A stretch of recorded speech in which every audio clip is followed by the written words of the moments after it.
Validation can also be very effective in building confidence.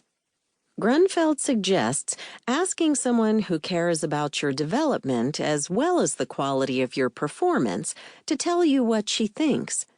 Be sure to pick people whose feedback will be entirely truthful. Grunfeld notes that when performance appraisals are only positive, we stop trusting them. And then use any genuinely positive commentary you get as a talisman. Also remember that some people need more support than others, so don't be shy about asking for it. The White House Project finds, for example, that many women need to be told they should run for office before deciding to do so. Men do not show this pattern of needing others' validation or encouragement, says Grunfeld. It's okay if you need praise. Take risks. Playing to your strengths is a smart tactic, but not if it means you hesitate to take on new challenges. Many people don't know what they're capable of until they are truly tested. Try things you don't think you can do. Failure can be very useful for building confidence, says Grunfeld. Of course, this is often easier said than done. It feels bad to not be good at something. There's a leap of faith with getting better at anything, says Schwartz. But don't assume you should feel good all the time. In fact, stressing yourself is the only way to grow. Enlisting help from others can make this easier. Grunfeld recommends asking supervisors to let you experiment with new initiatives or skills when the stakes are relatively low, and then to support you as you tackle those challenges. Principles to remember. Be honest with yourself about what you know and what you still need to learn. Practice doing the things you are unsure about. Embrace new opportunities to prove you can do difficult things.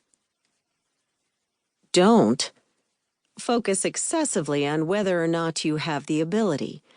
Think instead about the value you provide. Hesitate to ask for external validation if you need it. Worry about what others think. Focus on yourself, not a theoretical and judgmental audience.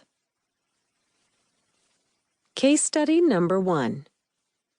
Get the knowledge and get out of your own way. In 2010, Mark Angelo was asked by the CEO of Hospital for Special Surgery in New York to create and implement a program to improve quality and efficiency. Mark was relatively new to the organization. He had worked as a business fellow for the previous year, but had recently taken on the role of Director of Operations and Service Lines.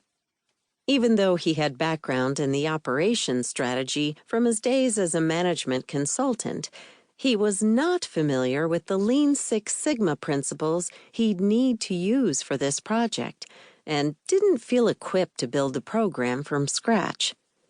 He was particularly concerned he wouldn't be able to gain the necessary support from the hospital's physicians and nurses. What would they think of a young administrator with no hospital experience telling them how to improve quality and increase efficiency? For 5 months, Mark struggled to get the project on track, and his confidence suffered. He knew that his apprehension was in part due to his lack of knowledge of Six Sigma. He read a number of books and articles on the subject, talked to consultants who specialized in it, and spoke with hospitals that had been successful in developing and implementing similar programs. This helped, but he realized he still didn't know if he would be able to get the necessary people on board.